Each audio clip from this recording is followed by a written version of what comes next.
Welcome back, everybody. Indiana Doug here. Finally getting around to making a video for this Husqvarna clone. We'll call it a Husqvarna clone.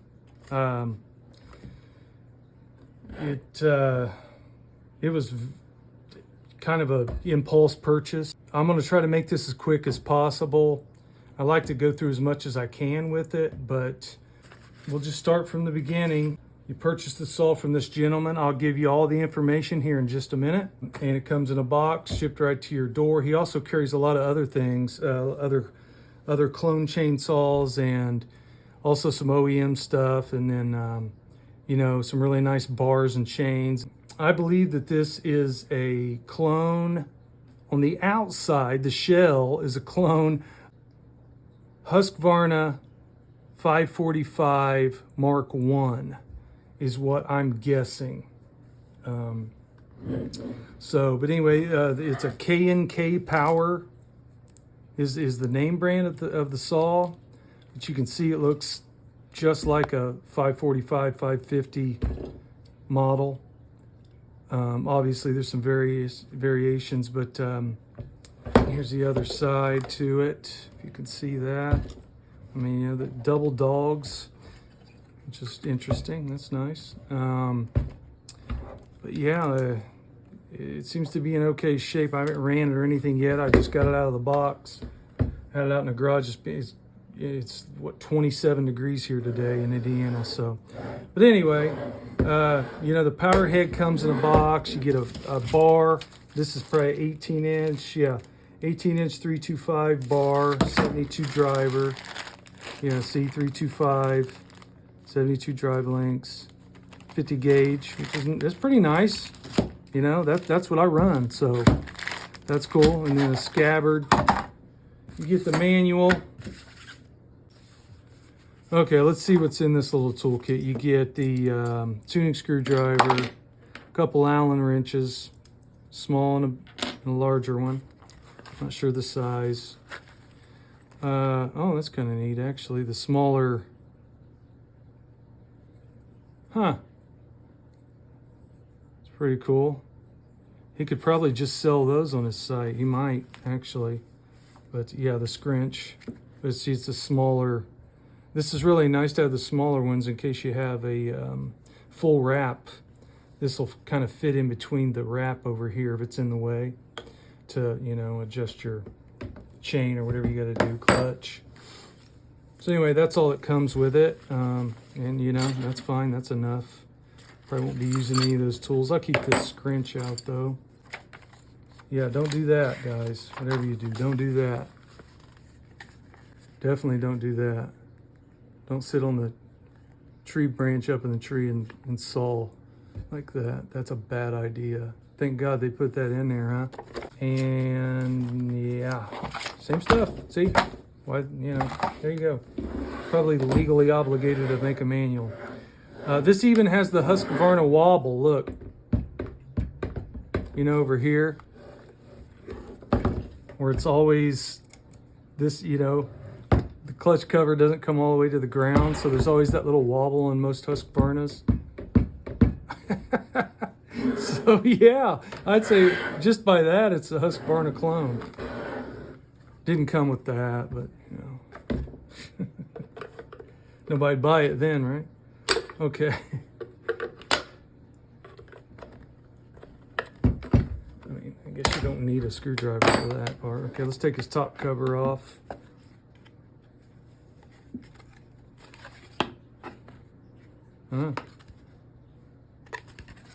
Looks okay. This looks really chintzy. Little wing nut here, and then yeah, this filter looks, oh, there's a washer here too, I guess. Yeah, that looks really chintzy. It's got the rubber right there though. That would help with fines, but still this, yeah, it's clone. What do you expect? A couple buddies of mine have one of these already. Brennan Cass has one. And I believe it was Matt House has one too. We've confirmed that this is pretty much a Zenoa top end. Yeah, so it's basically like a Zenoa clone inside, and then the shell is like a Husqvarna 545 MK1.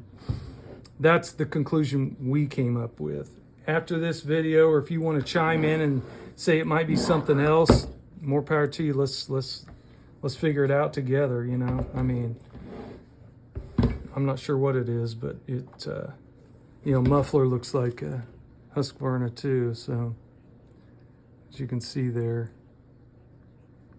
And I mean, the filling dogs or spikes or whatever you want to call them, they're obviously Husqvarna type. So yeah, I think that's what they were going for here, guys. But yeah, let's tear into it a little bit more. Yeah, I probably won't run it on this video, just to let you know. I may be running out of battery on my little drill there too, because it's freezing cold and I'm in flip-flops, and I got Thanksgiving dinner leftovers, and you know, just being lazy. I never get to be lazy, so being lazy this weekend. I might run it though, we'll see. All right, so let me get some tools here and I'll tear into this thing. Yeah, let's do it all manual here, so I'll edit the video on unscrewing bolts and stuff. Feels like Loctite. I may be wrong on this one, but it kind of felt like Loctite to me. So we'll tear right into it here. The carb assembly. That looks kind of weird. It's a little, yeah, little standoff under there. See that? So, yeah. There's that. So they have like grease right here with the throttle and the choke assembly. Let's see. How do I get into it? Just right there, just like, yeah, just a lot like Husky.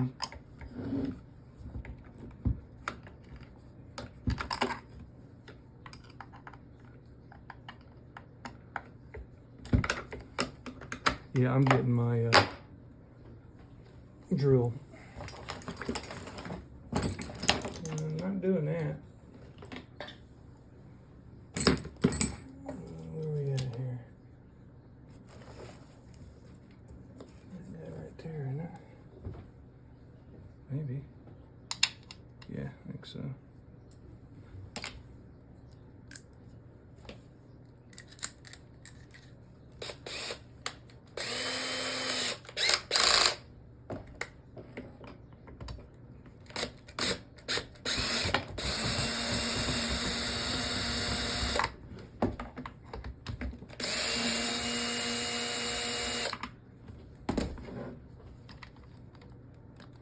I probably won't talk much, just kind of just tear this thing down. And okay, looks like we're gonna take that choke off.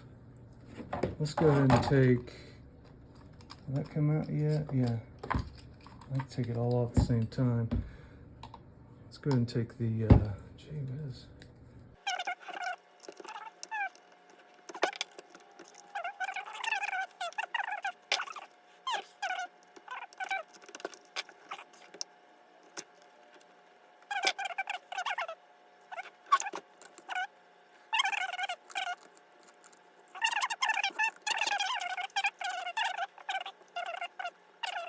Here's the intake gasket, pretty small.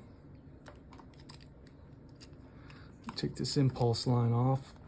Golly, those suckers are on there now. Okay, so yeah, there's that. So here's the carburetor. No name on it anywhere that I see. Nothing. It says something there on the lever. It says T100, excuse me, T100 on the lever. That's the throttle lever, right? Yeah. So, real small carb.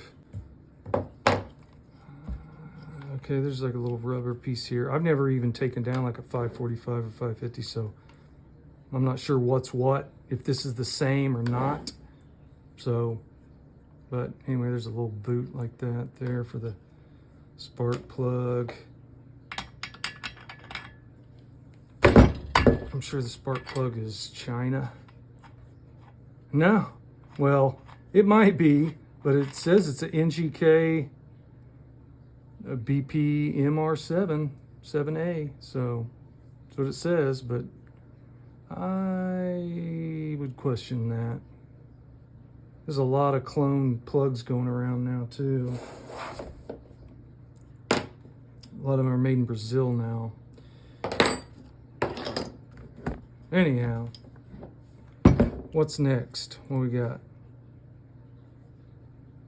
We got this guy.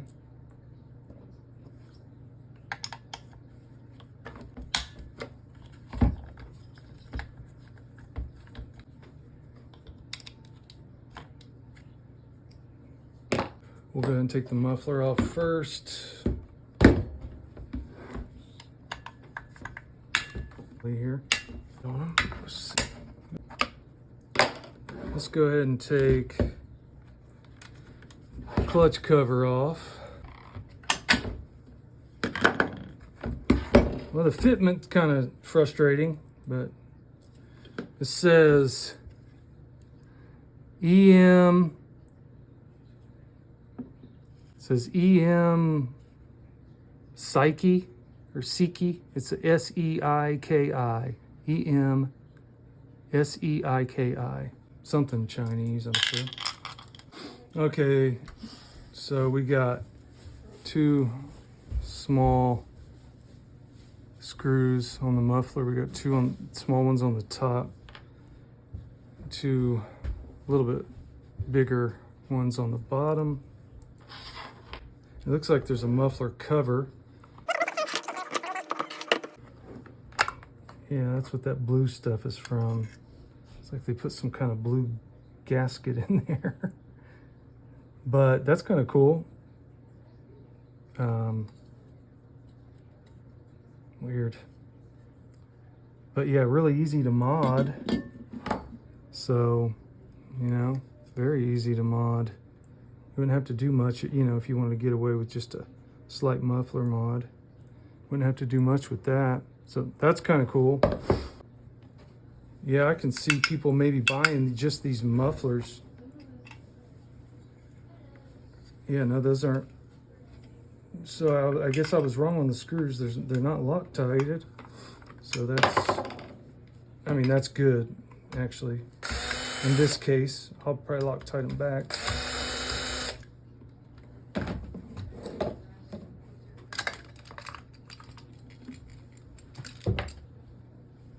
So gasket, shroud, deflector.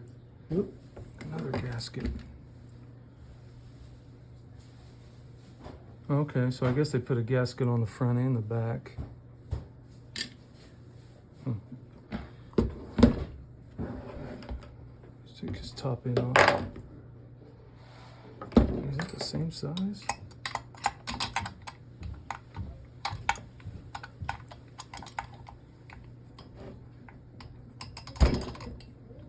Yeah, that's Loctited.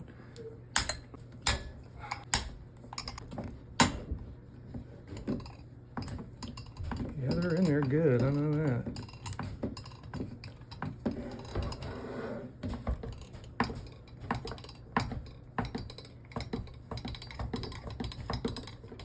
Let me get all this done, I'll bring you back. Get it out, there it comes. Yeah, so open port. There's all my screws. Cylinder bolts. 1, 2, 3. There's one there. 4. Okay. Yeah, gasket, and then yeah. And here's the top end. Huh. Look at that. Look at that little lung sticking up there in the intake. That's funny. Again, a lot like steel or something.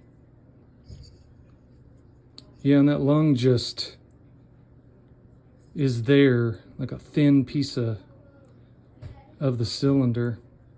It's not like ground in, you know, wild. That'd probably be fine, but man, I'd hate for that to chip off and go in my, you know, eat up the top end. That would suck. Anyway, yeah, that's what we're looking at. So there's that. The piston is domed slightly, and dual ring. A lot of oil on the inside the case. That's good. Doesn't seem too bad, actually. That is what it is there, but okay. What is that? No idea what that is. Where'd that come from?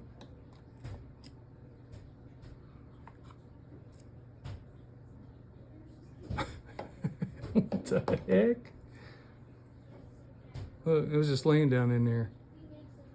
No idea. Take this clutch cover off so you guys can see that.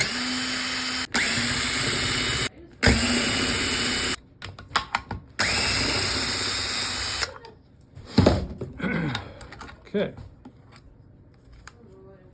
I don't know if that looks like a... That's pretty robust, man. Dang. Real beefy. Yeah, here's this EM Psyche again. I don't know if that looks like a 545 or not, all these parts. I've never been inside one. But again, yeah, I'm just thinking ahead. If somebody needs some cheap parts, I mean, if that fits it, man, that's pretty robust. If somebody has a busted and they can't find the part, I don't know. Oh, here we go. Date of manufacturer, 2024 5/22, and the serial number. No, says nothing. Tells us nothing. I don't know. I think we've seen enough here. So yeah, definitely just an old school style Zenoa clone, top end and carburetor. Anything from this fit on Husqvarna? I'd say some stuff would, but you know. So this all cost a total of $159 for all this. I thought it was a heck of a deal. And the gentleman's name is Scott Lyon, and his information's right here. He's from Hawkfire Saws LLC. He's active on Facebook, and here's his email address. Here's all his info right here. Try to get that up there for you guys. If you want to pause the video or whatever, there's all his information. He's obviously deals in Husqvarna, chainsaws as well, and chains and bars and all kinds of good stuff. So if you guys want to get a hold of him, if you're interested in one of these, I believe it was $159.95 plus there might be some tax and shipping. He's in was it Ohio or Michigan? I think it's Ohio is where he's from. So anyway, there's that info. If you guys are interested in one of these, comes with the bar and the chain, and I'll put this back together and make some cuts with it. I just don't really want to right now as far as make some cuts. But I will eventually. And if anybody knows what this screw is for, let me know. I have no idea. It was just laying down in there. It wasn't inside the crankcase. It was just like on the side here. I wanted to show everybody something on this real quick that I discovered. So on this, when you go to put these back together, if you're using this cylinder, there's already got some wear right down the middle of this on the intake side.